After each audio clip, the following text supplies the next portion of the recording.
Հարգելի գործընկերներ, Կոռուպցիոն կոմիտեի ձևավորման օրվա առիթով վերջին 2 կամ 3 երևի տարիներին իմ ունեցած ելույթում ես անդադ այդ ուղերձը տվել եմ, որ շատ կարևոր է, որ մենք հակակոռուպցիոն կոմիտեի, այդ թվում քննչական կոմիտեի աշխատանքի վերաբերյալ ունենանք ելքի մասին որոշակի պատկերացումներ, որովհետև ինչ նկատի ունեմ, որ մեզ պետք են հստակ ցուցիչներ, այդ թվում արտահայտված կառավարությանը ներկայացվող հաղորդման մեջ, որովհետև գիտեք, որ օրենսդրությամբ թե քննչական կոմիտեն, թե հակակոռուպցիոն կոմիտեն տարեկան գործունեության արդյունքով հաղորդում է ներկայացնում կառավարությանը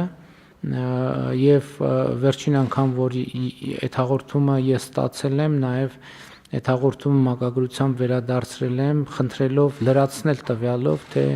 հակակոռուպցիոն կոմիտեի դատարան ուղարկված գործերի ծավալը ինչպիսին է եւ ինչ ծավալ է, որ ավարտվել է դատավճռով, օրինական ուժի մեջ մտած դատավճռով, ինչքանն են մեղադրական, ինչքանն են արդարացման, սա շատ կարեւոր ցուցիչ է, որովհետեւ երբեմն այդ հաշվետվություններում ավանդաբար ասվում է, որ եւ քննչական կոմիտեում եւ հակակոռուպցիոն կոմիտեում հարուցվել է այսքան քրեական գործ։ Քրեական գործի հարուցման մեջ ոչ մի այտենց համենայն դեպս ծավալի առումով ոչ մի դրամատիկ բան կարող է եւ չլինել։ Այսօր կարող է հարուցվել, վաղը կարող է կարճվել նույն հաջողությամբ կամ գնալ դատարան ավարտվել արդարացմամբ։ Այսինքն մեզ պետքա արձանագրել քրեական գործերի հարուցման հետ ինչ է տեղի ունեցել։ Եվ ես զարմանքով եւ եթե անկեղծ ասեմ, մի փոքր զայրույթով արձանագրեցի, որ մեր մոտ կան քրեական գործեր, որ 2018 թվականից աղմուկ աղաղակով մեծ բաներով տենց լրատվական ուղեկցությամբ քրեական գործը հարուցվել է, հիմա մեկ էլ մի օր հիշում ենք, ասում ենք այդ քրեական գործը, որ տենց լրատվականների առաջին էջերում էր, բա ինչ եղավ եւ ստանում ենք մի կարճ տեղեկանք, նախաքննությունը շարունակվում է։ Սա կներեք անթույլատրելի է, որովհետեւ պետքա ի վերջո հանրությունը, կառավարությունը պատասխան ունենա։ Եվ ելի ուզում եմ ասել, որ ուզում եմ ընդգծել, որ կառավարությունը, պետական բյուջեն, այդ թվում ժողովուրդը հակակոռուպցիոն կոմիտեի վրա ահռելի եւ էական ներդրում է իրականացրել եւ ուզում եմ հիշեցնել նաեւ, որ առաջին անգամ հակակոռուպցիոն կոմիտեի ձևավորման ընթացքում էր, երբ որ աշխատավարձերի այդպիսի բարձր մակարդակ սահմանվեց, այն ակնկալիքով, որ կառավարության քաղաքական կամքը հակակոռուպցիոն քաղաքականության եւ պայքարի առումով ինչ որ ավելի ինստիտուցիոնալ կարտահայտվի, բայց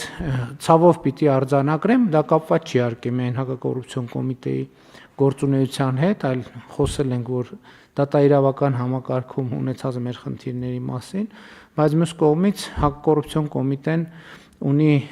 շատ կարևոր դերակատարում մեր պատմության մեջ չկներեք, նախկինում եղել է։ Այսօր ըստ էության հակակոռուպցիոն կոմիտեն նաև ունի օպերատիվ ստորաբաժանում եւ մենք ակնկալում ենք, որ հակակոռուպցիոն պայքարը շատ ավելի էֆեկտիվ կլինի եւ ելի եմ ասում, դա ընդհանրապես անթույլատրելի է, որ կարա լինի դեպք, որ քրեական գործ հարուցվի, դրվի դարակում ու մեկ էլ այդ քրեական գործի մասին հիշենք 5, 6, 7, 8, 9, 10, 11, 12 տարի հետո ասենք, բա ինչ եղավ այդ գործը եւ պարզվի, որ այդ գործի նախաքննությունը շարունակվում է եւ սա կարծում եմ եւ պարոն Նահապետյան, ձեզ հետ էլ ենք քննարկել այդ հարցը, որ դա ուղղակի անընդունելի մոտեցում է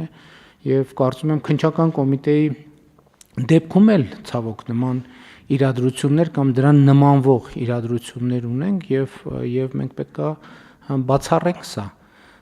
եւ այստեղից նաեւ մեր աշխատանքի արդյունավետության ցուցիչների մասին պատկերացումները պետք է փոխենք եւ հաշվետվողականության ավելի տեսանելի բանաձևերով պետք է ներկայանանք հանրությանը։ Խնդրեմ հարգելի գործընկերներ, ինչ հարցեր, դիտարկումներ։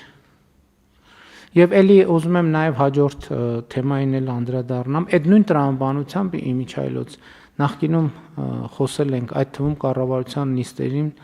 տարբեր առիթներով մենք օրինակ շատ հակված ենք, որ հակակոռուպցիոն շատ ուժեղ վերահսկողություն իրականացվի նաև կառավարության պետական մարմինների ընթացիկ գործունեության հետ կապված, բայց երբեմն այս նույն իրադրությունը պատահում է, երբ մենք պետական գերատեսչություններից ստանում ենք այսպիսի ազդակներ, որ ըստ էության այդ քրեական գործերով ոչ մի բան տեղի չի ունենում, բայց դրանցով օրինակ նախագծերի իրականացումն է խոչընդոտվում։ Դե ես իրականում 1, 2, 3 ոչ մի ռեակցիա չեմ տալիս, որովհետև համարելով, որ դե եթե կա փաստ, պետքա գործ հարուցվի եւ քննվի, բայց հետո նույն իրավիճակը, երբ որ տեսնում ես այդ գործը մի տարի է քննվում, 2 տարի է քննվում, 3 տարի է քննվում, եւ այդ ընթացքում տեղի չի ունենում ի վերջո, բան ելք պետքա տեղի ունենա։ Այսինքն ինչքան կարելի է քրեական գործ հարուցել ու տենց քրեական գործը հարուցած մնա ժամանակ առ ժամանակ ինչ որ մի ազդակ լինի, այսինքն ֆունդամենտալ խնդիրն է, որ համակարգը եւ մեխանիզմը պետք է հստակ աշխատի, հստակ տա պատասխաններ։ Կամ մեղավորներ, թող մեղավորների նկատմամբ համապատասխան ընթացակարգը ապահովի, այսինքն գործը գնա դատարան եւ պսակվի մեղադրական դատավճռով, էս էլ է շատ կարևոր, որովհետեւ գործը դատարան, էդ էլ է մեկ ներկայացվում որպես արդյունք, որ գործը ուղարկվել է դատարան, բա դատարանում ինչ է եղել, կարող է արդարացվել է մեղադրյալը, ամբաստանյալը, կարող է կարճվել է գործը, այսինքն ելք չի ունեցել։ Այսինքն շատ կարևոր է, որ մենք պետք է վերադառնանք։ Մենք խոսել ենք նաև գլխավոր դատախազի հետ ենք խոսել այս թեմայով, որ մենք իհարկե այն կանխավարկածով չենք, որ ինքը վատ կանխավարկած է, որ եթե գործը գնաց դատարան, ուրեմն պետքա պարտադիր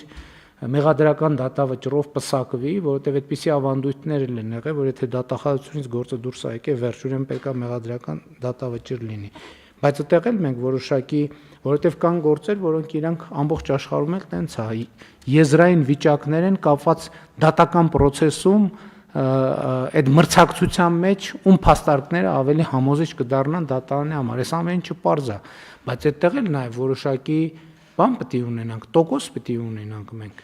Եթե գնացել է հետ է եկել, լավ 1-2 պետք է հասկանանք ինչն է պատճառը։ Կարող է այնպես է, որ այո, դատարանում նոր ապացույցներ են հայտ եկել կամ մրցակցային այդ իրավիճակը բերել է օբյեկտիվորեն այդպիսի իրավիճակի, բայց եթե 1, 2, 3, 4 եւ դա կապվում է նույն քննիչի, նույն դատախազի, նույն process-ի, նույն պրոցեդուրայի հետ, այդ արդեն լույս պետք է վառվի, որտեղ կարող է ինչ-որ բան այնպես չի։ Այնպես որ շատ կարևոր աշխատանք կա անելու ընդհանրապես դատաիրավական համակարգում եւ հակակոռուպցիոն կոմիտեում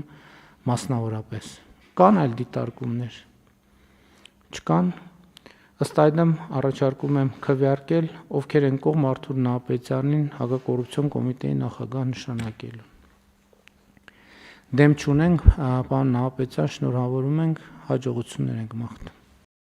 Չմոռանաք հավանել տեսանյութը եւ բաժանորդագրվել Civic AM-ի YouTube-յան էջին։